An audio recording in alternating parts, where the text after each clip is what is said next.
আসসালামু আলাইকুম। আজকের ভিডিওতে আমরা জানব অ্যাডোবি স্টকে কিভাবে একটি ভিডিও আপলোড করতে হয়। গত ভিডিওতে আমরা যেভাবে একটি ছবি বা ভেক্টর ফাইল আপলোড করা শিখেছি, ঠিক সেভাবে এখানে আমরা চাইলে একটি ভিডিও আপলোড করতে পারবো না, কারণ এখানে ভিডিও আপলোড করার জন্য ভিন্ন একটা সফটওয়্যার প্রয়োজন। তো আজকের ভিডিওতে আমরা জানব কিভাবে সফটওয়্যারটি ডাউনলোড করে সেটার মাধ্যমে অ্যাডোবি স্টকে একটি ভিডিও আপলোড করতে হয়। তো অ্যাডোবি স্টকে ভিডিও আপলোড করার জন্য প্রথমেই আমরা আপলোড ফাইলসের মধ্যে চলে আসব। এরপর এখান থেকে নিচে যে লেখাটা শো করছে you can also import files using your SFTF, এখান থেকে লার্ন মোর যে অংশটা রয়েছে আমরা এই লেখাটার উপরে ক্লিক করব। এবার এখানে ফার্স্টে ইনস্টল SFTF ক্লায়েন্ট, এটার নিচে any SFTF client will work like this free version of FileZilla। তো এখানে FileZilla নামে যে সফটওয়্যারটি এখানে সাজেস্ট করছে আমরা এটার উপর ক্লিক করব। এবার এখান থেকে ডাউনলোড FileZilla ক্লায়েন্ট এই বাটনটার উপরে ক্লিক করে আমরা এই সফটওয়্যারটিকে এখান থেকে পুনরায় ডাউনলোডে ক্লিক করে সফটওয়্যারটিকে আমরা ডাউনলোড করে নেব। সফটওয়্যারটি ডাউনলোড হওয়া সম্পূর্ণ হয়ে গেলে আমরা এখান থেকে আমাদের যেই ফোল্ডারের মধ্যে আমাদের সফটওয়্যারটি ডাউনলোড হচ্ছে সেই ফোল্ডারটি ওপেন করে নেব। এরপর আমরা সেই সফটওয়্যারটির ওপর ডাবল ক্লিক করে এটাকে আমরা ইনস্টল করব। তো প্রথমে এখানে পারমিশন চাইবে, আমরা এটা ইয়েস করে দিব। এরপর আই এগ্রি যে বাটনটা রয়েছে এটাতে ক্লিক করব। এরপরে এখানে যেটা আসছে install the latest Opera browser, আমরা এটাকে এখান থেকে ডিসলাইন করে দিব। এখান থেকে আমরা ডিসলাইনে টিক মার্ক দিয়ে এখান থেকে আমরা নেক্সট বাটনে প্রেস করে দিব। এরপরে আবারও নেক্সট, দেন আবারও নেক্সট, এরপর আবারও নেক্সট, এরপরে ফাইনালি আমরা ইনস্টলে ক্লিক করে দিব। তো সফটওয়্যারটি আমাদের ইনস্টল হয়ে গিয়েছে। এবার আমরা এখান থেকে ফিনিশে ক্লিক করে এটাকে ফিনিশ করে দেব। এখন আমরা এখান থেকে সম্পূর্ণ ট্যাবগুলোকে কেটে দিতে পারি।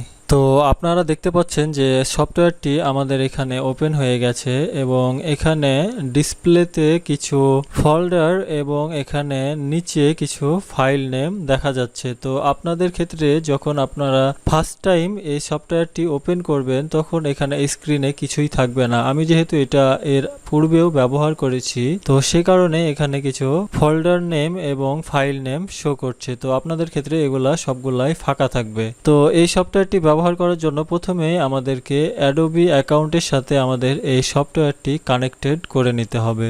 তো এই সফটওয়্যারটিকে আমাদের অ্যাডোবি স্টক অ্যাকাউন্টের সাথে কানেক্টেড করার জন্য আমরা চলে যাব আমাদের অ্যাডোবি স্টক অ্যাকাউন্টে। এরপর এখানে সেকেন্ড যে অপশনটা রয়েছে এটার মধ্যে হোস্টের মধ্যে যেই লিঙ্কটা রয়েছে আমরা এটাকে কপি করে নেব। এরপর চলে আসব FileZilla সফটওয়্যারের মধ্যে। এরপর এখান থেকে হোস্ট নামে যেই বক্সটি রয়েছে আমরা এটার মধ্যে লিঙ্কটিকে পেস্ট করে দেব। এরপর সেকেন্ড যেই অপশনটা রয়েছে আইডি, আমরা এই আইডিটাকে কপি করে নেব। এরপরে আমরা এখান থেকে ইউজার নেম নামে যে বক্সটা রয়েছে এটার মধ্যে পেস্ট করে দিব।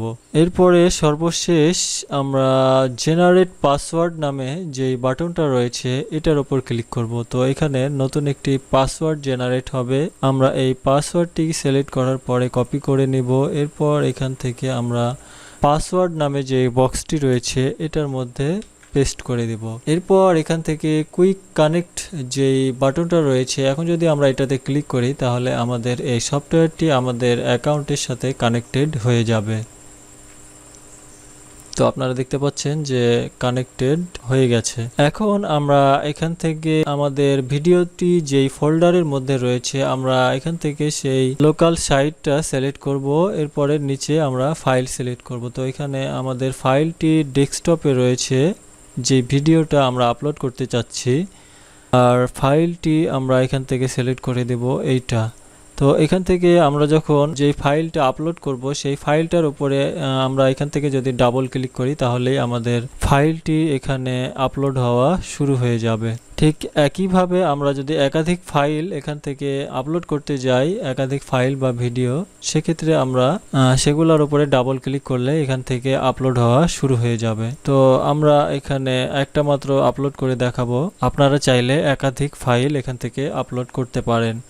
তো এখানে আমাদের ফাইলটি আপলোড হতে কিছুক্ষণ সময় লাগবে, যেটা ডিপেন্ড করবে আমাদের ফাইলটির সাইজ এবং আমাদের নেটওয়ার্কের উপর। তো এই সময়টা আমাদেরকে ধৈর্য ধরে অপেক্ষা করতে হবে। তো আমরা দেখতে পাচ্ছি যে আমাদের ভিডিওটি আপলোড সম্পূর্ণ হয়ে গেছে এবং FileZilla থেকে একটি নোটিফিকেশন আসছে, transfers finished, all files have been successfully transferred. অর্থাৎ আমরা যেই ফাইলটি সিলেক্ট করেছি সেটা ট্রান্সফার হয়ে গিয়েছে। তো ট্রান্সফার করা ফাইলটি আমরা এখানে দেখতে পাবো।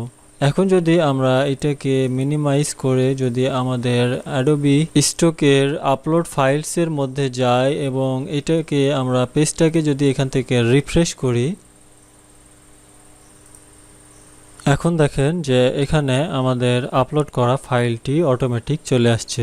এখন আমরা পূর্বের মতো এই ফাইলটির টাইটেল এবং ডেসক্রিপশনগুলো দিয়ে দিব। আমরা এটার টাইটেলটা আমরা এখান থেকে ফাইল নেম থেকে কপি করে নিচ্ছি, এরপর এখানে এটাকে পেস্ট করে দিচ্ছি। এরপর কিওয়ার্ড সাজেশনস থেকে আমরা সবগুলো কিওয়ার্ড এখানে অ্যাড করে নিচ্ছি। এরপর আমরা ফাইনালি সাবমিট ফাইল এইটাতে ক্লিক করে আমরা আমাদের ফাইলটিকে সাবমিট করে দেব।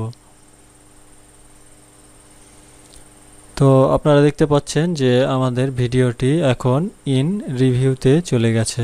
এখন আমরা চাইলে আমাদের FileZilla সফটওয়্যারটিকে এখান থেকে কেটে দিতে পারি। তো আমরা যখন এটাকে কেটে দিব তখন এটা আর আমাদের এই অ্যাডোবি স্টক অ্যাকাউন্টের সাথে কানেক্টেড থাকবে না, সেটা ডিসকানেক্টেড হয়ে যাবে এবং পুনরায় যখন আমরা কোনো ভিডিও আপলোড করব তখন আবারও আমাদের ওই সফটওয়্যারটি ওপেন করতে হবে এবং ঠিক সেমভাবে পূর্বের মতোই আমাদেরকে হোস্ট লিংক, ইউজার নেম এবং পাসওয়ার্ড দিয়ে কানেক্টেড করার পরেই আমাদেরকে ভিডিও পুনরায় আপলোড করতে হবে। তো অ্যাডোবি স্টকে ভিডিও আপলোড করার ক্ষেত্রে আমরা আপলোডের মধ্যে গিয়ে প্রথমেই ভিডিওর ক্ষেত্রে যেই রিকোয়ারমেন্টগুলো দেওয়া আছে আমরা সেগুলো অবশ্যই পড়ে নেব, তা না হলে আমাদের আপলোড করা ফাইলটি রিজেক্টেড হবে। তো এ পর্যন্তই ছিল আমাদের আজকের ভিডিও। আশা করি ভিডিওটি আপনাদের জন্য হেল্পফুল হবে।